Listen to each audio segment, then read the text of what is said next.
Bueno, bienvenidos al canal Testimonio de Escrituras. En esta oportunidad vamos a hacer un estudio muy importante con respecto a la doctrina de Jesucristo sobre el ser humano.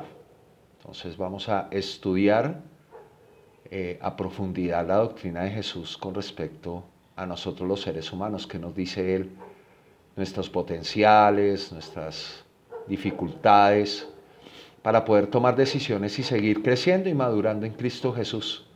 No es una tarea fácil, no es una tarea sencilla, pero entonces es importante hacer el estudio doctrinal sobre el ser humano, partiendo de Jesucristo como autoridad doctrinal. Entonces vamos a ver. En el estudio Cristo y su doctrina sobre el ser humano, nos proponemos explorar, descubrir y comprender en profundidad la cosmovisión y las categorías de pensamiento de Jesús de Nazaret respecto al ser humano. ¿Cómo es que nos ve? ¿Cómo es que dijo que Él nos veía? Y obviamente sus pensamientos, que son verdad, ¿no? La manera en que Jesús ve, la manera en que Él piensa, es la verdad.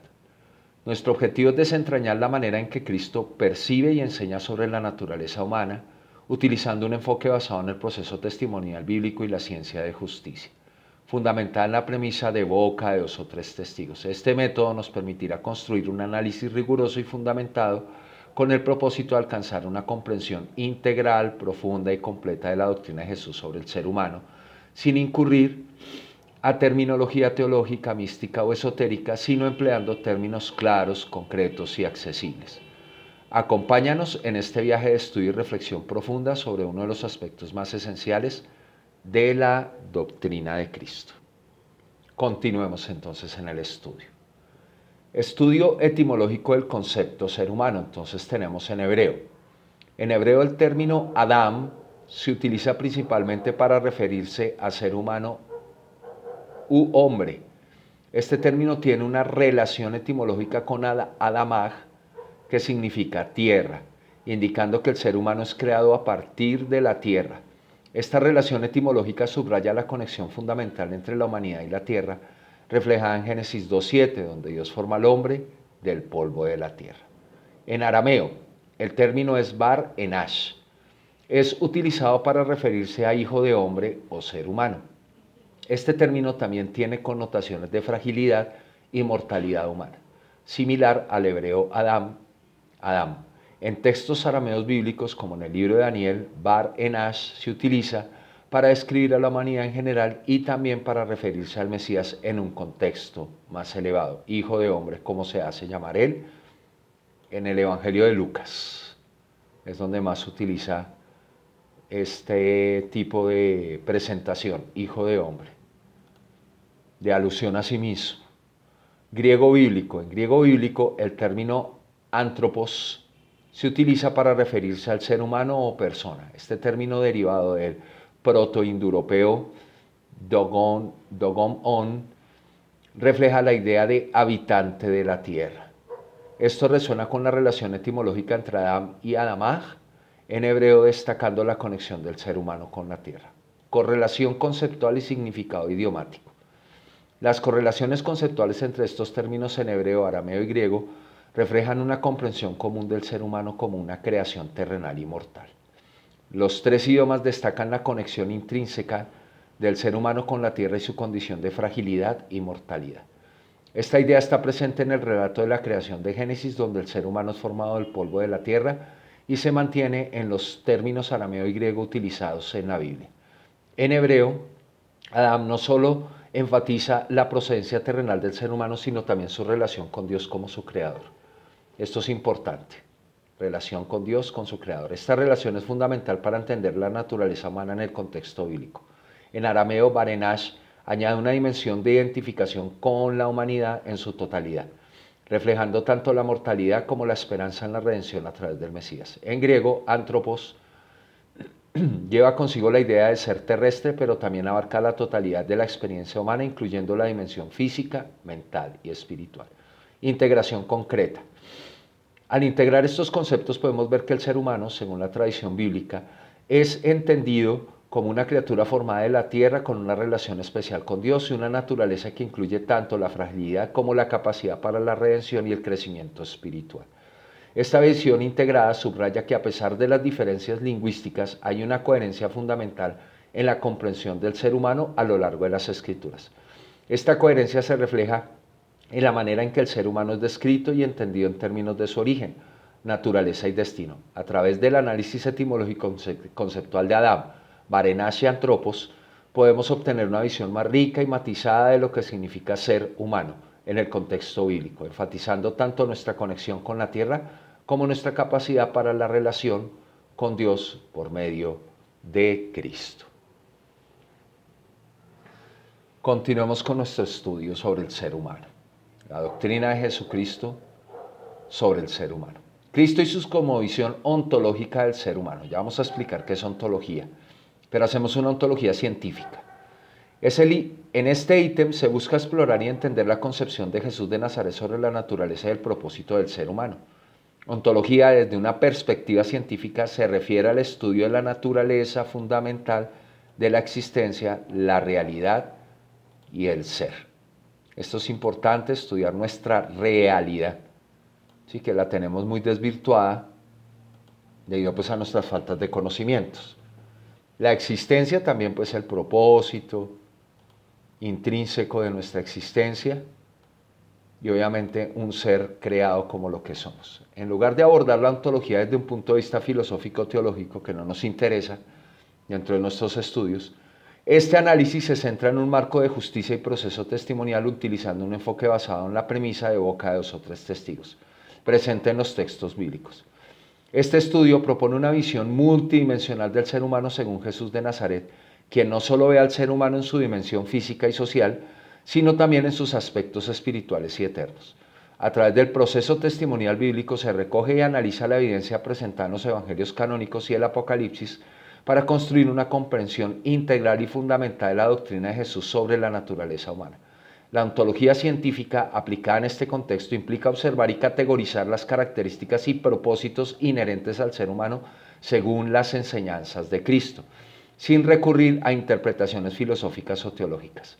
Este enfoque permite un análisis claro y concreto que se basa en la observación de los testimonios y las enseñanzas de Jesús, así como en la evidencia presentada en las Escrituras. El objetivo de este estudio es proporcionar una comprensión profunda de cómo Jesús percibe y enseña sobre el ser humano, destacando la centralidad del amor, la justicia, la humildad y la vida plena en su cosmovisión. Esta perspectiva integradora refuerza la importancia de la justicia y el testimonio en la definición de la verdad según las enseñanzas de Cristo, ofreciendo una visión concluyente y sólida que invita a una reflexión profunda sobre la naturaleza y el propósito del ser humano. Acompáñanos en este viaje de descubrimiento y análisis donde desentrañaremos las dimensiones visibles, invisibles e inaccesibles del ser humano según la doctrina de Jesús, proporcionando una perspectiva enriquecedora y transformadora. Puntos ontológicos descriptivos de la cosmovisión de Cristo sobre el ser humano. Primer punto, el ser humano como portador de imagen de Dios. Jesús reafirma este valor al reconocer a los seres humanos la imagen de Dios, una imagen que no se limita a lo físico, sino que abarca capacidades cognitivas, espirituales y morales, como la razón, la lógica, la inteligencia, el pensamiento, la voluntad, el amor, la justicia, la comunicación compleja y la comunión. Esta perspectiva se basa en diversos testimonios recogidos en los evangelios canónicos y el Apocalipsis, proporcionando una comprensión integral y fundamentada de esta doctrina. Jesús, a través de sus enseñanzas, resalta que el ser humano es una creación valiosa y digna, reflejo de la imagen mental y espiritual de Dios importante. Nosotros podemos reflejar la mente de Dios, por supuesto, no obviamente al nivel infinito que Él lo tiene, pero sí podemos desarrollarnos mentalmente y espiritualmente. En Mateo 22, 37, 40 y Juan 17, 23, 20, 23, Jesús subraya que el amor a Dios y al prójimo son los principios fundamentales que deben guiar la vida humana. Este amor no solo representa un mandato ético, sino una manifestación de la imagen de Dios en la humanidad. Además, en Juan 13, 34, 35, Jesús enfatiza que el amor mutuo es la característica definitoria de sus seguidores, reflejando la naturaleza amorosa de Dios. Las capacidades cognitivas, espirituales y morales son también una expresión de esta imagen divina. En Mateo 5, 6, Jesús destaca la importancia de la justicia, indicando que la búsqueda de la justicia es una virtud que refleja el carácter de Dios. En Marcos 10, 14, 15, Jesús muestra que la inocencia y la humildad representadas en los niños son esenciales en la visión de la naturaleza humana. La comunión y la unidad, como se observa en Juan 17, 20, 23, son también reflejos de la naturaleza relacional de Dios y la imagen divina en la humanidad. El Apocalipsis refuerza esta visión, destacando el destino final de la humanidad en un estado de perfección y comunión eterna con Dios. Apocalipsis 21, 3, 4, 22, 1, 5. Estos pasajes revelan una humanidad restaurada, viviendo en armonía con Dios en un lugar de provisión y sanidad. El objetivo de Dios, la restauración, la restitución. Esta esperanza futura subraya la dignidad y el valor intrínseco de cada persona como portadora de la imagen divina, llamada a vivir en comunión con lo divino. Adicionalmente, en Lucas 15, 4, 7, la parábola de la oveja perdida destaca la importancia de cada individuo y el amor de Dios por cada ser humano. En Juan 10, 10, Jesús declara que su propósito es que los seres humanos tengan vida en abundancia, lo cual refleja el deseo de Dios de que la humanidad viva de manera plena y significativa. Muy importante, estos son objetivos de Dios con la humanidad. En conclusión, la doctrina de Jesús sobre el ser humano como portador de la imagen divina establece una base sólida para la ética y la moralidad, fundamentada en el amor, la justicia y la comunión. Esta visión resalta que cada persona tiene un valor intrínseco y está llamada a reflejar la naturaleza de Dios en todas sus relaciones y acciones, viviendo en un estado de amor, justicia y unidad. Este enfoque integrador proporciona una comprensión profunda de la naturaleza y el propósito del ser humano según la cosmovisión ontológica de Jesucristo. Relacionalidad como naturaleza esencial. Cristo enseña que el ser humano está diseñado para relacionarse con Dios y con los demás. A través de sus enseñanzas, Jesús subraya que las relaciones son fundamentales para la existencia humana, reflejando una dimensión esencial de la naturaleza humana. Jesús en sus enseñanzas enfatiza el mandamiento de amar a Dios y al prójimo como la base de la vida humana. En Mateo 20, 37, 40 y Marcos 12, 28, 31, Jesús declara que estos son los mandamientos más grandes, estableciendo que la vida humana alcanza su plenitud a través del amor y la relación con Dios y con los demás. Estamos en la fuerza que une y sostiene la comunidad humana, reflejando la naturaleza relacional de Dios mismo. Por eso el apóstol Pablo nos da una idea muy interesante en 1 Corintios 13 con respecto al amor. Sí, es un concepto muy profundo. El concepto de comunidad espiritual también es central en las enseñanzas de Jesús. En Mateo 18, 20 Jesús afirma, porque donde están 2 o 3 congregados en mi nombre, allí yo estoy en medio de ellos. Esta declaración subraya la importancia de la comunidad y la presencia de Cristo entre 2 o 3 creyentes reunidos en su nombre, poniendo un límite concreto, claro y relacionado con la ciencia de justicia. No más de 3, por favor. La presencia de Dios en la comunidad establece que la relacionalidad no solo es esencial para la vida humana, sino también para la experiencia espiritual con el conocimiento, la verdad y la vida. En Juan 13, 12, 17, Jesús, durante la última cena, lava los pies de sus discípulos y les enseña la importancia del servicio y la humildad en las relaciones interpersonales. Él dice, si yo, el Señor y el Maestro, único por cierto, ¿no? Él es el único, no hay otro Maestro, no hay otro Señor. He lavado vuestros pies, vosotros también debéis lavaros los pies los unos a los otros, porque ejemplos he dado, para que como yo os he hecho, vosotros también hagáis, los unos con los otros. Este acto y enseñanza resaltan que la relacionalidad incluye el servicio y la humildad, componentes esenciales de la naturaleza humana según la visión de Jesús. El Apocalipsis también refuerza la idea de relacionalidad, destacando la comunión eterna con Dios y entre los redimidos. En Apocalipsis 21, 3, 4 se describe la Nueva Jerusalén donde Dios morará con los seres humanos y en Apocalipsis 22, 1, 5 se describe el río de la vida, símbolo alegórico profético de la provisión y la comunión eternas. En conclusión, la enseñanza de Jesús sobre la relacionalidad como naturaleza esencial del ser humano destaca que la vida humana encuentra su propósito y plenitud en las relaciones de amor con Dios y con los demás. Esta dimensión relacional abarca la comunidad cognitiva, espiritual, el servicio y la humildad, reflejando la naturaleza divina y la intención de Dios para con la humanidad. Jesús establece que la verdadera naturaleza humana se realiza en la comunión y en la interdependencia, subrayando que las relaciones son el núcleo de la existencia humana y espiritual. Aquí entra el cooperativismo, aquí entra la solidaridad, la misericordia, esta interdependencia, no somos seres individuales. Por eso Jesús dice en el arrebatamiento que Él vendrá y se tomará a sí mismo, tomando su cuerpo. La salvación es para su cuerpo, para su iglesia, que tiene esas características del libro de la iglesia de Filadelfia, especialmente, ¿no? De Apocalipsis. Esta perspectiva proporciona una comprensión profunda de la relacionalidad según la cosmovisión de Jesucristo, destacando su importancia fundamental en la vida humana. Capacidad de transformación y renovación. En este aspecto ontológico del ser humano se profundiza la enseñanza de Jesús sobre la habilidad inherente del ser humano para arrepentirse, crecer y renovarse. Según Jesús, esta capacidad es fundamental para el desarrollo integral del individuo y su relación con Dios y con los demás. Este proceso de transformación comienza en la mente y culmina en una renovación que afecta a todas las áreas de la vida. ¿Dónde comienza? Adentro. Trabajo con el Espíritu de Dios, con la mente de Cristo profunda. Jesús inició su ministerio público proclamando la necesidad de arrepentimiento y fe. En Marcos 1, 14, 15 Jesús dice, el tiempo se ha cumplido y el reino de Dios se ha acercado, arrepentíos y creed en el mensaje, en el Evangelio. Aquí Jesús invita a las personas a un cambio profundo en su pensamiento y comportamiento, lo que llaman metanoia, ¿no? Un cambio de mentalidad, cambio de pensamiento y comportamiento. Un proceso que empieza en la mente, corazón, y se extiende a toda la vida. Este llamado al arrepentimiento es una invitación a una transformación radical que implica una nueva manera de vivir. La historia de Zaqueo narrada en Lucas 19, 1-10 es un ejemplo palpable de esta capacidad de transformación y renovación. Zaqueo, un recaudador de impuestos despreciado, experimenta un cambio profundo tras su encuentro con Jesús. Movido por el arrepentimiento y la fe, Zaqueo promete devolver lo que ha robado y dar la mitad de sus bienes a los pobres, demostrando así una transformación integral que afecta tanto su vida personal como sus relaciones con los demás. El Apocalipsis también habla de la transformación y renovación que Dios ofrece a la humanidad.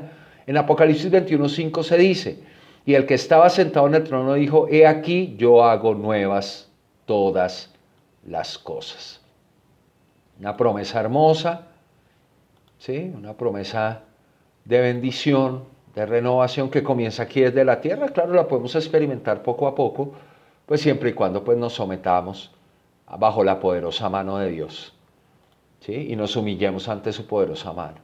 Esta declaración refleja el poder renovador de Dios y su intención de transformar y renovar la creación entera, incluyendo a cada ser humano. Esta capacidad de transformación y renovación no solo se limita a momentos específicos de cambio radical, sino que también implica un crecimiento continuo. En Juan 3:1-8, Jesús habla con Nicodemo sobre la necesidad de nacer de nuevo del agua y del Espíritu para ver el reino de Dios. Este nuevo nacimiento es una metáfora para el comienzo de una vida transformada por el Espíritu, que debe crecer y desarrollarse continuamente en alineación con los valores del reino de Dios. En resumen, la capacidad de transformación y renovación según Jesús es un proceso que comienza en la mente y culmina en una renovación que afecta a todas las áreas de la vida. Este proceso es posible gracias al arrepentimiento, la fe y la acción del Espíritu de Dios en la vida del ser humano. Jesús enseña que cada persona tiene la capacidad intrínseca de cambiar, crecer y renovarse, reflejando así el poder transformador de Dios en su vida cotidiana. Esta perspectiva resalta la dignidad y el potencial del ser humano para vivir una vida plena y significativa en consonancia con el propósito divino. Voluntad limitada y responsabilidad moral. Ojo con esto porque el tema del libre albedrío no es tan cierto desde la perspectiva de Jesucristo. En este punto ontológico analizamos cómo Jesús enseña que el ser humano tiene una voluntad limitada y al mismo tiempo una responsabilidad moral significativa. Según Jesús, el ser humano tiene la capacidad de elegir entre el bien y el mal, pero esta elección está condicionada por las intenciones y disposiciones de la mente y el corazón, lo que hace limitada su voluntad. Por ahí dice el apóstol Pablo que pues tenemos la lucha entre la carne y el espíritu para que no hagamos lo que queramos. Nos limita totalmente esa lucha, ¿sí? Y obviamente pues estas intenciones y disposiciones de la mente y del corazón pues hacen que sean dadas hacia la luz o hacia las tinieblas, hacia la ignorancia, hacia el conocimiento, hacia usar bien los conocimientos o usarlos mal, ¿sí? lo que hace limitada su voluntad. Este enfoque se basa en varios testimonios recogidos en los evangelios canónicos y el Apocalipsis. Proporcionando una comprensión integral de esta enseñanza, en Mateo 7, 13, 14, Jesús enseña sobre la elección entre dos caminos. Entrad por la puerta estrecha, porque ancha es la puerta y espacioso el camino que lleva a la perdición. Y muchos son los que entran por ella, porque estrecha es la puerta y angosto el camino que lleva a la vida, y pocos son los que la hallan. Ojo con esto, pocos son los que hallamos. Aquí Jesús subraya la responsabilidad de cada individuo al elegir entre el camino que lleva a la vida y el que lleva o al que lleva a la perdición. Esta elección, aunque libre, está influenciada y condicionada por la condición y las intenciones del corazón. En Juan 8, 31, 32 Jesús afirma: si vosotros permaneces en mi palabra, seréis verdaderamente mis discípulos y conoceréis la verdad, y la verdad os hará libre. Vea, condiciones de Jesús: permanecer en la palabra de él, no en el apóstol Pablo, no en la de Moisés, en la palabra de él. Recordando que los profetas hebreos y los apóstoles están totalmente supeditados, están totalmente bajo el poder, bajo la autoridad doctrinal de las palabras de Jesucristo. Ellos no son más, de ellos no podemos sacar doctrinas, ¿sí? Permanecer en mi palabra, seréis verdaderamente mis discípulos. ¿Sí? Porque estamos haciéndole caso a las palabras. Si Él dice 2 o 3, pues serán 2 o 3. Si Él dice que en el lugar secreto, pues es en el lugar secreto, ¿sí? Si Él dice que hay que perdonar para ser perdonados, pues hay que perdonar para ser perdonados. Es lo que Él diga, Él es el maestro de la verdad. En sus palabras está la verdad. En los apóstoles hay explicaciones de la verdad de Jesucristo, no doctrinas fuera de Jesucristo. Y los hebreos nos explican al Mesías antes de su primera venida y nos explican también parte de su segunda venida. No es más. ¿Sí? Entonces nosotros tenemos la responsabilidad de permanecer en las palabras de Jesús. Y conoceréis la verdad y la verdad os hará libres. Pues conocemos la verdad es por medio de Jesucristo y sus palabras, que es una relación, ¿sí? Este pasaje destaca que la verdadera libertad no es una libertad absoluta, sino una libertad condicionada por la adherencia a la verdad divina. Si no hay verdad, no hay libertad. La capacidad de elegir el bien está ligada a una relación con la verdad revelada por Jesús, lo que implica una voluntad humana guiada por la revelación de Cristo. Es decir, que si no tenemos la verdad de Cristo, pues siempre vamos a elegir el mal. Nuestra voluntad está condicionada y está limitada hacia el mal, porque no conocemos la verdad. Así es sencillo, no conocemos las palabras de Jesús. Y no se conocen, por cierto. No se saben cuántas parábolas, qué quiso decir en cada una de ellas. En Marcos 9, 23, 24 Jesús dice al padre del niño poseído: si puedes creer, al que cree todo le es posible. El hombre respondió: creo, ayuda a mi incredulidad. Este diálogo muestra que la capacidad de creer y elegir el bien dependen en gran medida de la disposición interior y la capacidad desarrollada de conciencia, y que esta fe requiere de la ayuda y acción del Espíritu de Dios para ser plenamente realizable. Si no, bueno, de todas maneras ya Dios derramó su Espíritu sobre toda carne, su promesa. Todos tienen la capacidad de creer, que la use, Él ya cumplió. Es más, ese poder espiritual destruye a otros, porque es que Dios es amor y fuego consumido. ¿Sí? Esa capacidad de inteligencia, de sabiduría, de conocimiento, de adquirir, no lo usa muy bien la humanidad. Y eso ya no es culpa de Dios, eso es falta de no seguir a Jesucristo, de entrar por fuera de la puerta al poder de Dios, ya está derramado. En Lucas 6:45 Jesús dice: el hombre bueno del buen tesoro de su corazón saca lo bueno, y el hombre malo del mal tesoro del corazón saca lo malo, porque de la abundancia del corazón habla la boca. Este versículo enfatiza que las acciones humanas, y por lo tanto las elecciones morales, brotan de la condición de la mente. La voluntad del ser humano está limitada y moldeada por su disposición interna o por lo que hay en su odre. Si no hay nada, pues no hay nada que hacer, nada puede elegir. No puede elegir el bien porque no lo conoce. En Apocalipsis 3:20 Jesús declara: he aquí yo estoy a la puerta y llamo. Si alguno oye mi voz y abre la puerta, entraré a él y cenaré con él y él conmigo. Este pasaje resalta la responsabilidad del individuo de responder al llamado de Dios por medio de Cristo. La capacidad de abrir la puerta a Jesús es una elección voluntaria, pero está influenciada por la disposición mental y espiritual del individuo. La enseñanza de Jesús sobre la voluntad limitada y la responsabilidad moral pone en manifiesto que aunque los seres humanos tienen la capacidad de elegir entre el bien y el mal, estas elecciones están condicionadas por la disposición interna de la mente y del corazón, la cantidad de conocimientos que tenga. O sea, hay ignorancia, nada que hacer, no tiene capacidad de elegir nada. Eso es que tengo libre albedrío, si solo conoce el mal, ¿qué tiene para elegir? La voluntad humana no es una libertad absoluta, ahí está, sino una libertad dentro de los límites impuestos por las intenciones y las inclinaciones inconscientes o conscientes del individuo. ¿Sí? Ahí está. Eso de libre albedrío, olvídense de ese tema filosófico, tiene que salir de la doctrina de Jesucristo porque no existe tal. Mentiras del diablo. ¿Sí? Satanás los tiene engañados eligiendo siempre el mal, eligiendo entre varios caminos del mal. ¿Ve? Jesús destaca la importancia de la orientación mental, espiritual y moral para guiar la voluntad humana. ¿Sí? La orientación mental, la cantidad de conocimientos, de información, datos y experiencias verificados y validados como verdad. Eso es lo que guía realmente la voluntad humana hacia el bien. La verdadera libertad para elegir el bien depende de una relación, miren, con la verdad en Cristo y de la transformación interna. Que esa verdad transforme. La responsabilidad moral entonces implica responder a la revelación de Dios por medio de su Hijo y permitir que esta guíe las decisiones, y acciones. En conclusión, la doctrina de Jesús sobre la voluntad humana presenta una visión en que la libertad de elección está condicionada por las intenciones de la mente y el corazón, y donde la responsabilidad moral implica responder a la llamada y a la verdad de Cristo.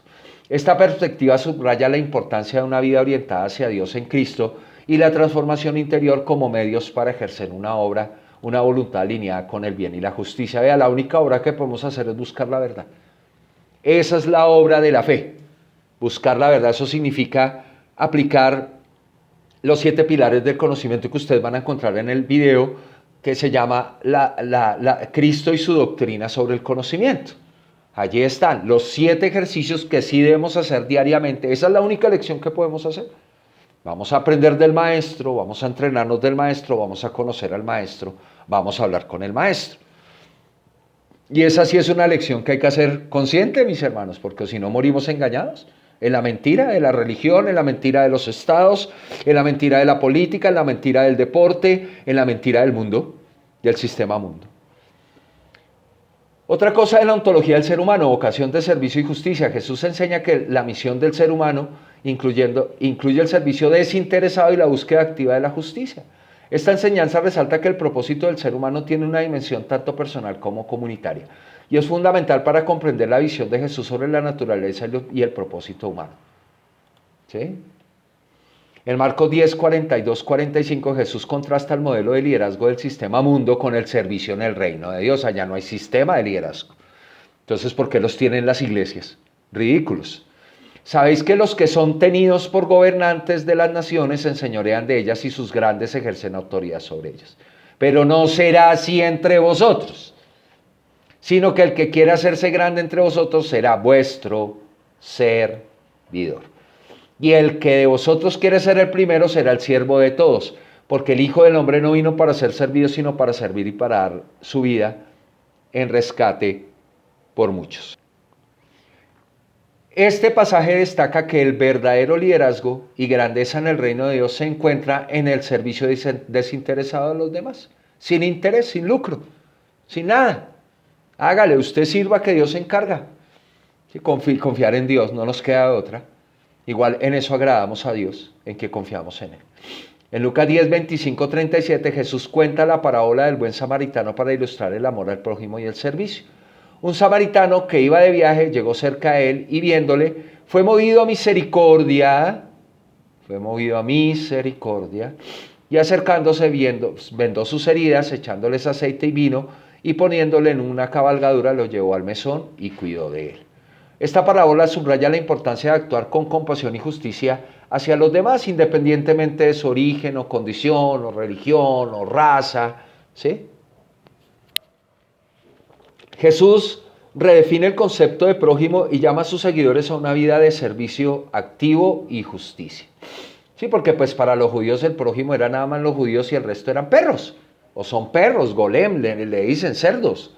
Así nos dicen los judíos a los gentiles, pues.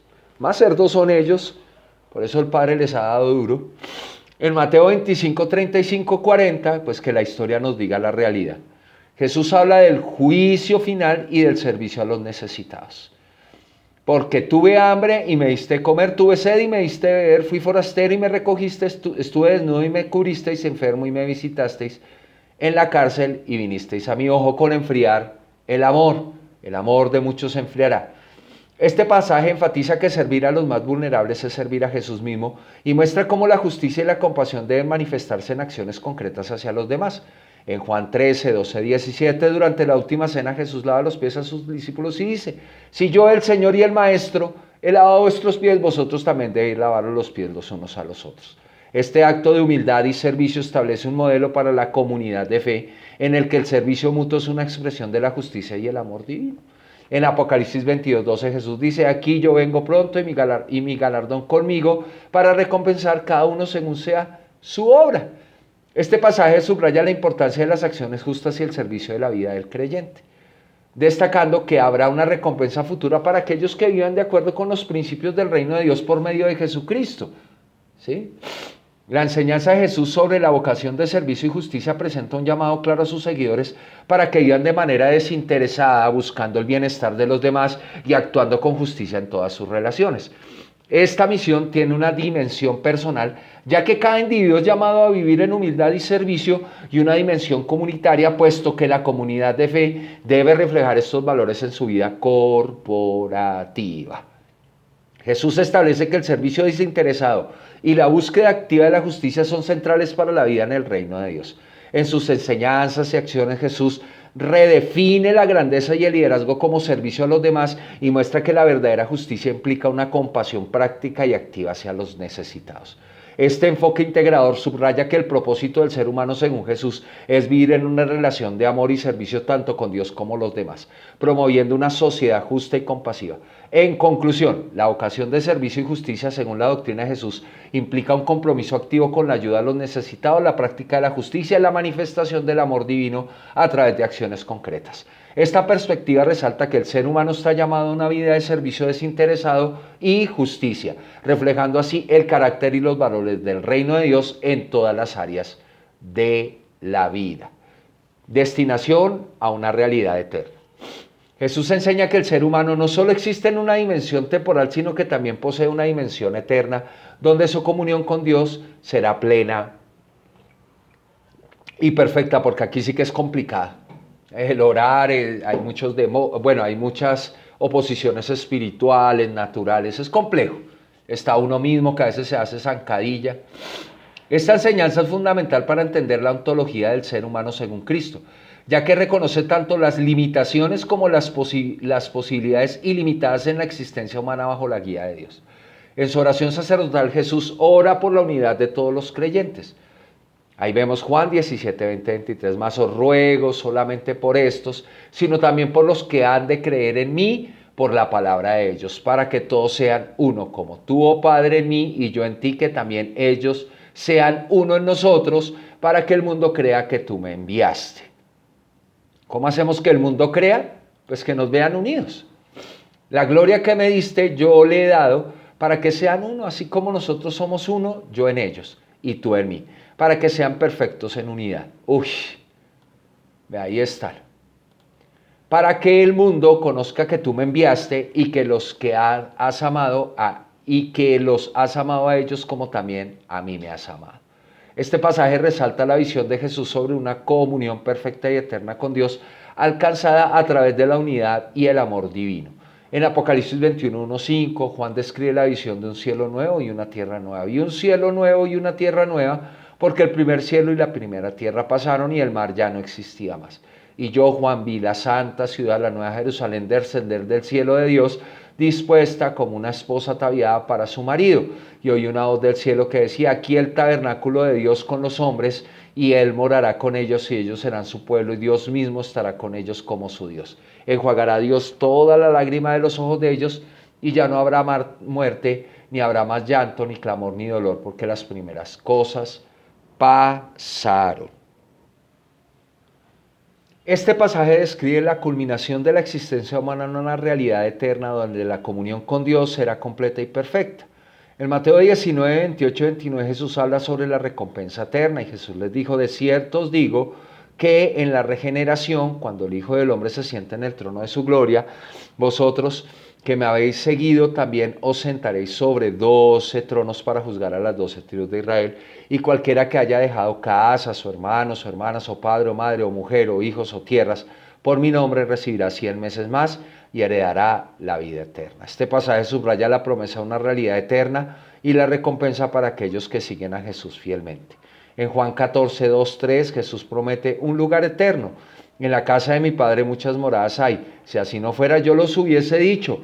Voy pues a preparar lugar para vosotros. Y si me fuere y os prepararé lugar, vendré otra vez y os tomaré a mí mismo para que donde yo estoy vosotros también estéis. Esta promesa reafirma la destinación del ser humano a una existencia eterna en la presencia de Dios. La enseñanza de Jesús sobre la destinación a una realidad eterna muestra que el ser humano tiene una dimensión que trasciende la temporalidad de la vida terrenal. Esta visión incluye la promesa de una comunión plena y perfecta con Dios, una existencia en la que la humanidad vivirá en unidad y armonía con lo divino. Jesús enfatiza que la vida eterna no es solo una continuación indefinida de la vida presente, sino una transformación radical de que las limitaciones y los sufrimientos actuales serán reemplazados por una relación perfecta y eterna con Dios.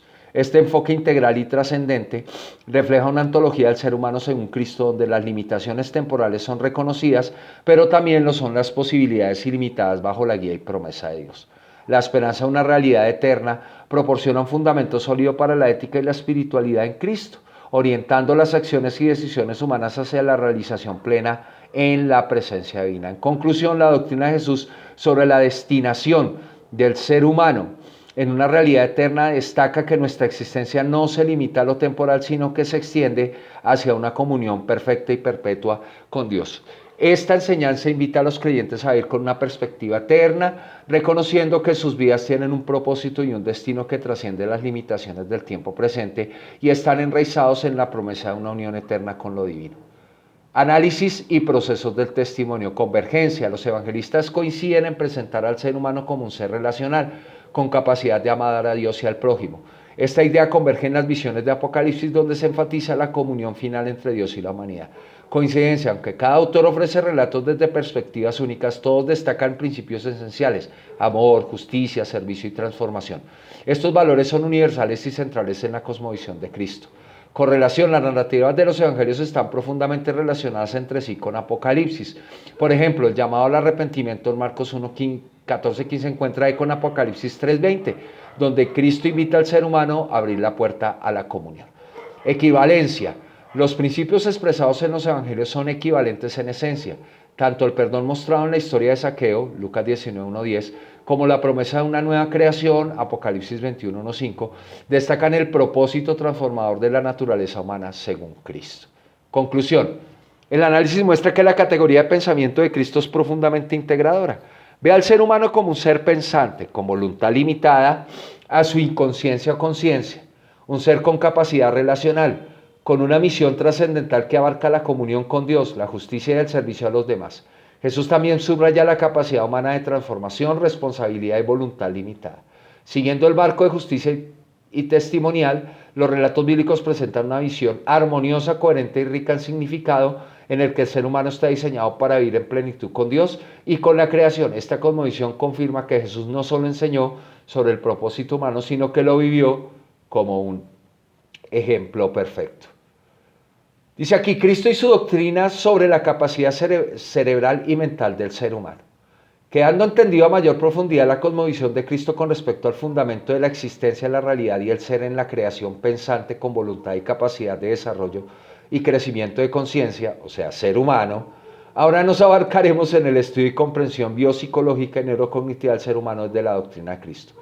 ¿Jesús de Nazaret sabía que el ser humano tiene un cerebro y cómo funciona realmente? Jesús de Nazaret, en su contexto histórico y cultural, tuvo acceso a un amplio conocimiento sobre el ser humano y su estructura anatómica. Durante los años previos a su ministerio público, Jesús trabajó como tectono-constructor, lo que lo llevó a desplazarse y relacionarse con diversas comunidades en la región de la Decápolis y en contacto con judíos helenizados y gentiles. Estas interacciones le proporcionaron una comprensión significativa de la medicina y la ciencia de su tiempo, incluyendo aspectos cognitivos, cerebrales, psicológicos y sociológicos del ser humano. En el siglo I después de Cristo, la región de la Decápolis era un centro de influencia griega y romana conocida por sus avances en la medicina y la filosofía. La interacción de Jesús con estas comunidades le permitió familiarizarse con los conocimientos médicos de la época, que incluían ideas como la anatomía y la función del cuerpo humano. Los médicos griegos como Hipócrates y Galeno, cuyas enseñanzas influenciaron el pensamiento médico del tiempo, ya habían hecho importantes observaciones sobre el cerebro y su papel en la función corporal y cognitiva. El término tectón refiere a un constructor que abarca tanto carpinteros como albañiles y trabajadores de la construcción en general. Este oficio llevó a Jesús a interactuar con diversas personas y a tener acceso a conocimientos prácticos y técnicos. Es altamente probable que su trabajo en la región de la Decápolis y otras áreas helenizadas le permitiera absorber doctrinas avanzadas sobre la estructura y el funcionamiento del cuerpo humano. Más allá de sus experiencias y aprendizajes culturales, Jesús también tenía una comunión profunda con Dios, quien le revelaría cosas secretas y ocultas. Juan 5, 19, 20, Juan 8, 28. Esta comunión divina aumentó exponencialmente su conocimiento y comprensión sobre el ser humano. En sus enseñanzas, Jesús demostró un conocimiento profundo de la naturaleza humana, que integraba tanto aspectos anatómicos como mentales, espirituales y morales. En Mateo 9, 17, Jesús usa la metáfora de los odres. Ni echan vino nuevo en odres viejos, de otra manera los odres se rompen y el vino se derrama y los odres se pierden. Pero echando el vino nuevo en odres nuevos, el uno y el otro se conservan juntamente. Esta metáfora es una referencia concreta al cerebro, odre, y la necesidad de renovación y transformación neurocognitiva para recibir la doctrina de Cristo. El uso de esta imagen sugiere una comprensión de la necesidad de un contenedor adecuado para nuevas ideas y revelaciones, que podría corresponder a la mente humana. En Marcos 12:30 Jesús menciona el corazón, el alma, la mente y las fuerzas. Llamaréis al Señor tu Dios con todo tu corazón, con toda tu alma, con toda tu mente y con todas tus fuerzas. Aquí Jesús reconoce diferentes aspectos de la naturaleza humana, incluida la mente, que en el contexto bíblico implica el cerebro como el centro del pensamiento y conocimiento. Nada más que hacer.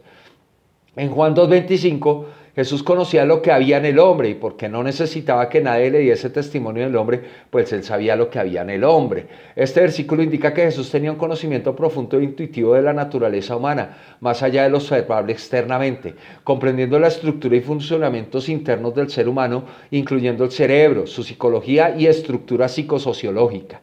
La enseñanza de Jesús y su interacción con diversas comunidades en la región de la Decápolis y con judíos helenizados y gentiles le permitieron acceder a un conocimiento considerable sobre la estructura anatómica y funcional del cerebro humano, del ser humano incluyendo el cerebro. Este conocimiento se amplió y profundizó a través de su comunión con Dios, quien le revelaba verdades secretas y ocultas.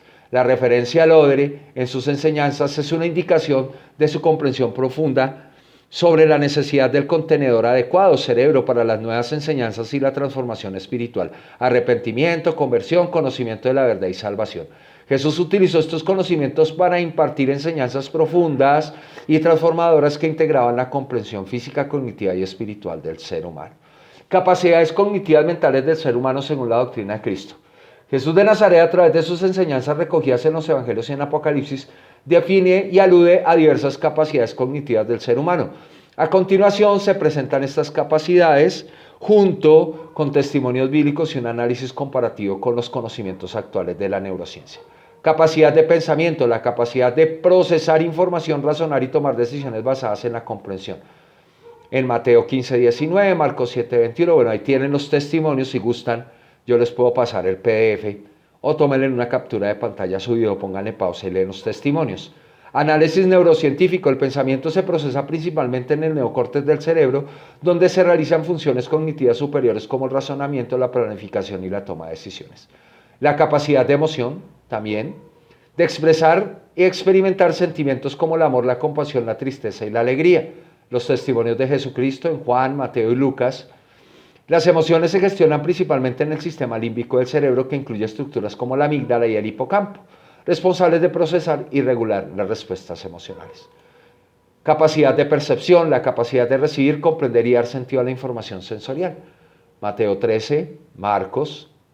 Análisis neurocientífico. La percepción se lleva a cabo en varias áreas del cerebro, incluyendo el lóbulo occipital para la visión y el lóbulo temporal para la audición. Estas áreas procesan la información sensorial y la interpretan. Capacidad de memoria, también Jesús habla en Juan y en Lucas, nos habla de la memoria, que la memoria es la capacidad de almacenar y recuperar información pasada. Por eso Jesús dice, guarden mi palabra, guarden, memoricen. La memoria se gestiona principalmente en el hipocampo y otras áreas del sistema límbico que son cruciales para la formación y recuperación de recuerdos a largo plazo. La capacidad de conciencia, la capacidad de darse cuenta de sí mismo y del entorno, incluyendo la autorreflexión y la moralidad. Testimonios en Mateo y Lucas. La conciencia se considera un proceso recomplejísimo que involucra diversas regiones del cerebro, incluida la corteza prefrontal responsable de la autorreflexión y la toma de decisiones morales. Capacidad de juicio y decisión, la capacidad de evaluar situaciones y tomar decisiones informadas. Ahí está Mateo, Juan también. Análisis neurocientífico, la toma de decisiones y el juicio se gestiona principalmente en la corteza prefrontal, que evalúa opciones, prevé consecuencias y selecciona la mejor acción. Tenemos la capacidad de comprensión, la capacidad de entender conceptos, enseñanzas y situaciones. Mateo, ahí está, también Lucas. Análisis neurocientífico, la comprensión implica varias áreas del cerebro, incluyendo las áreas de Broca y Wernicke, que son responsables del procesamiento del lenguaje y la comprensión verbal. Eso se llama espíritu de consejo de Dios. Ahí está incluido nuestro procesamiento del lenguaje y la comprensión verbal, el espíritu de consejo de Dios. Capacidad de imaginación, de la cual tenemos que tener mucho cuidado según la ley de Dios. La capacidad de formar nuevas ideas, imágenes y conceptos no presentes en la realidad. Ahí está el problema. La imaginación está asociada con la actividad de la corteza prefrontal y las redes neuronales del cerebro que participan en la generación de imágenes mentales y la creatividad. Hay que tener cuidado con esto. Capacidad de resolución de problemas, la capacidad de identificar soluciones efectivas para los desafíos y situaciones complejas. La resolución de problemas involucra la corteza prefrontal, que es crucial para planificar, organizar y ejecutar estrategias para resolver problemas. Capacidad de empatía, la capacidad de entender y compartir los sentimientos de los demás, que poco usamos, ¿no? Juan y Mateo nos hablan de esto. Análisis neurocientífico, la empatía se relaciona con la actividad del sistema límbico y las áreas del cerebro involucradas en el reconocimiento de emociones en otros, como la corteza prefrontal y entromedial. Capacidad de atención, la capacidad de concentrarse en estímulos específicos en el entorno mientras se ignoran otros, que es lo que pedía Jesús. El que tiene oídos para oír, que oiga, el que lee, entienda. Análisis neurocientífico.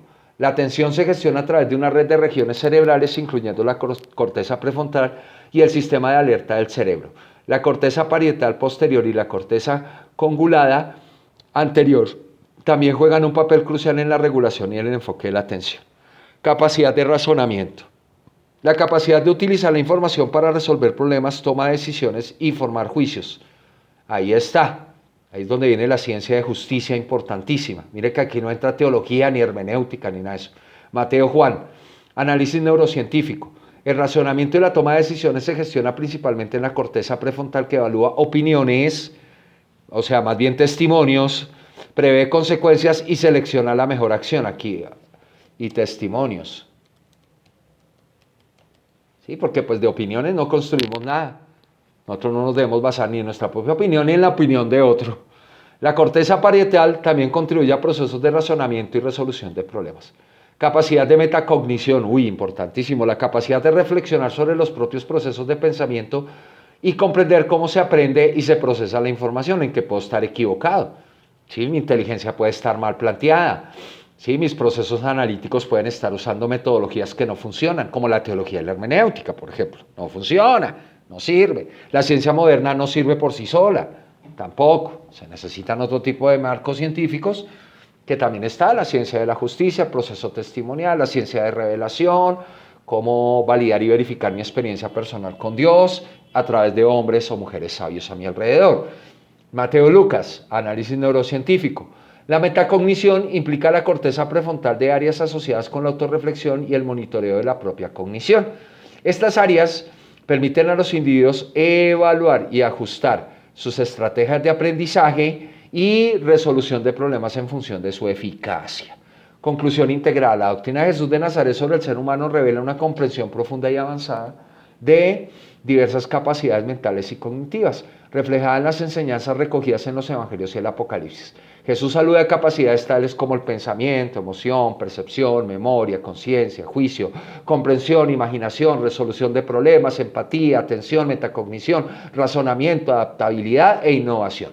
Estos testimonios bíblicos muestran una visión integral de la naturaleza humana, donde Jesús enseña que el ser humano está dotado de un conjunto diverso y complejo de habilidades que le permite interactuar con su entorno, tomar decisiones informadas, experimentar emociones profundas y reflexionar sobre su propia existencia.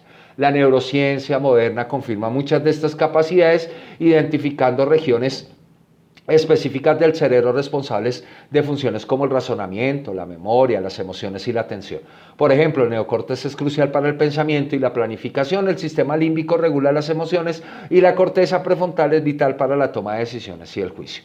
La integración de estos conocimientos en la doctrina de Cristo destaca la complejidad y la profundidad de su visión sobre la naturaleza humana. Jesús no solo reconocía estas capacidades, sino que también enseñaba cómo utilizarlas de manera que reflejen el amor, la justicia y la comunión con Dios y con los demás. Su enfoque incluye una dimensión espiritual que complementa y trasciende el entendimiento puramente material de estas capacidades, invitando a sus seguidores a desarrollar y utilizar sus habilidades en armonía con los principios del reino de Dios. En resumen, la visión de Jesús sobre las capacidades cognitivas del ser humano es integral y profunda, abarcando tanto los aspectos científicos como espirituales de la esencia humana. Esta perspectiva proporciona una guía para vivir de manera plena y significativa, utilizando nuestras capacidades para alcanzar una vida de amor, justicia y comunión. Vamos a ver capacidades cognitivas mentales avanzadas del ser humano en la doctrina de Cristo. Ahora vamos a comprender mucho mejor estas capacidades cognitivas del ser humano que necesitan del Espíritu Santo de Dios para lograr aumentar su potencial y que deben ser desarrolladas en comunión con Dios en el lugar secreto y participando del cuerpo de Cristo entre 2 o 3 personas, como enseña Jesucristo. Nada más, 2 o 3, no hay necesidad de 4. En la doctrina de Cristo se reconoce una integración profunda entre las capacidades cognitivas de la mente humana y las cualidades de la mente de Dios, descritas en Isaías 11:2. Aquí ya viene un asunto de integración, de relación, como veíamos en el estudio ontológico científico del ser humano, la capacidad inherente de relación que tenemos, ¿sí? Entonces vamos a ejecutarla. Estas capacidades, cuando se desarrollan en armonía con la mente de Dios y la mente de Cristo, permiten al ser humano experimentar un verdadero nacimiento espiritual y acceder a un conocimiento más profundo de la verdad, da'at o epignosis, conduciendo a juicios internos y externos justos y llenos de evidencia. Capacidades cognitivas de la mente de Dios. Porque es que Dios tiene una mente. Lo que llaman ustedes Espíritu Santo, que no lo tienen concreto en la religión, aquí se le concretiza. Capacidades cognitivas. Isaías 11:2 menciona las siguientes capacidades de la mente de Dios. Él tiene espíritu de sabiduría, capacidad de inteligencia, capacidad de consejo, capacidad de poder, capacidad de conocimiento y capacidad de temor de Dios. Capacidad de autoridad, que nos genera a nosotros autoridad absoluta y regida por su propio dominio propio, porque es que Jesús sí nos enseña a través de sus apóstoles que hay un espíritu de dominio propio. Dios tiene dominio propio, Él no hace lo que quiere, porque si no destruiría absolutamente todo también. Él sabe del poder que Él administra y se hace responsable de él. Integración con capacidades neurocognitivas en el ser humano. Sabiduría, la capacidad de aplicar el conocimiento y la experiencia para tomar decisiones justas y acertadas. Análisis neurocientífico, la sabiduría implica una interacción compleja entre la corteza prefrontal, responsable del razonamiento y la toma de decisiones y otras áreas del cerebro que gestionan la memoria y la experiencia. Inteligencia, la capacidad de comprender, aprender y aplicar conocimientos. Análisis neurocientífico, la inteligencia se relaciona con la capacidad cognitiva global del cerebro, involucrando funciones del neocórtex que permiten el aprendizaje, la memoria y la resolución de problemas. El consejo, la capacidad de comunicar y ofrecer orientación y dirección concreta basada en discernimiento y conocimiento. Aquí están los testimonios, Mateo, Juan, Lucas. Análisis neurocientífico, El consejo implica la empatía y la comprensión de situaciones complejas gestionadas por la corteza prefrontal y las áreas del cerebro involucradas con la empatía y el juicio moral, y también el lenguaje, ¿no? Juicio moral, porque obviamente no nos podemos comunicar si no hay lenguaje. Un lenguaje complejo. Y el lenguaje. El poder, por eso les decía que en el espíritu y consejo de Dios está la capacidad del habla del ser humano. El poder, la capacidad de actuar con eficacia y fuerza moral. Testimonios en Mateo, Marcos y Juan. Análisis neurocientífico, el poder y la autoeficacia se relacionan con la confianza en uno mismo y la resiliencia. Funciones reguladas por el sistema límbico y la corteza prefrontal. Conocimiento, la capacidad de entender y relacionarse con la verdad y la realidad. Ahí está. Entender y relacionarse con la verdad, o sea, relacionarse con Jesucristo y sus palabras. ¿Sí? Deje de meter otros en su relación, deje de meter al apóstol Pablo en la relación con Cristo. Él está para explicarlo mejor, cómo relacionarse mejor con Cristo. El conocimiento se gestiona a través de redes neuronales que integran la información sensorial y la memoria, permitiendo al cerebro construir una comprensión coherente del mundo. Temor de Dios. La reverencia y respeto profundo hacia Dios y su poder, por favor. Entre más conocimiento, más responsabilidad, que guía las decisiones y acciones. Eso es lo que nos ha dado cuenta la raza humana con descubrir la fuerza del átomo, la energía del átomo. Esta capacidad implica una dimensión espiritual y moral gestionada por áreas del cerebro responsables de la autoconciencia y la regulación de comportamientos, ¿sí? Según valores y creencias profundas. Desarrollo de capacidades cognitivas avanzadas. El desarrollo de estas capacidades cognitivas avanzadas en armonía y comunión con la mente de Dios y la mente de Cristo permite el verdadero nacimiento espiritual, facilitando el acceso al conocimiento de la verdad y la capacidad de emitir juicios justos y fundamentados. Los evangelios y el Apocalipsis proporcionan testimonios que reflejan cómo Jesús integraba estas capacidades en sus enseñanzas y prácticas. Sabiduría e inteligencia. La doctrina de Jesús en Mateo y Lucas resalta la importancia de construir una vida sobre fundamentos sólidos de sabiduría e inteligencia basándose en la verdad y el conocimiento divino. Consejo y poder. Mateo y Juan. Jesús ofrece consejo y dirección demostrando cómo la comunión con Dios proporciona la fuerza y el poder necesario para enfrentar los desafíos y guiar a otros con sabiduría. Conocimiento y temor de Dios. Jesús en Juan y en Mateo enseña sobre el conocimiento de la verdad y el temor reverente a Dios, mostrando que el verdadero arrepentimiento, el verdadero entendimiento y la acción correcta se derivan de una relación profunda y respetuosa con el Espíritu Santo de Dios. Conclusión: la integración de las capacidades cognitivas avanzadas mencionadas en Isaías 11:2 con las capacidades neurocognitivas del ser humano a través de la mente de Cristo proporciona una base para el verdadero nacimiento espiritual. Este proceso permite al ser humano experimentar el conocimiento de la verdad y desarrollar justos juicios basados en evidencia y guiados por una comunión profunda con Dios. Los evangelios y el Apocalipsis ofrecen múltiples testimonios que validan esta integración, subrayando la visión integral y trascendente de Jesús sobre la naturaleza humana y su potencial para la transformación espiritual. Bueno, esta sería como la primera parte. Vamos a ponerlo aquí porque es que falta ver unas cositas que ya les voy a mostrar en el siguiente video. Primera parte. Sí, tenemos que hacerlo en dos partes. Y ahorita en el siguiente video, lo que vamos a ver ya es en Filminas, vamos a explicar un poco más, vamos a entender un poco más lo que leímos. ¿Sí? Vamos a ver cómo se hace todo el procesamiento de información y cómo afecta, pues obviamente, nuestra vida diariamente, nuestra espiritualidad. Entonces los espero en el siguiente video y bueno, que Dios los bendiga a todos y muchas gracias.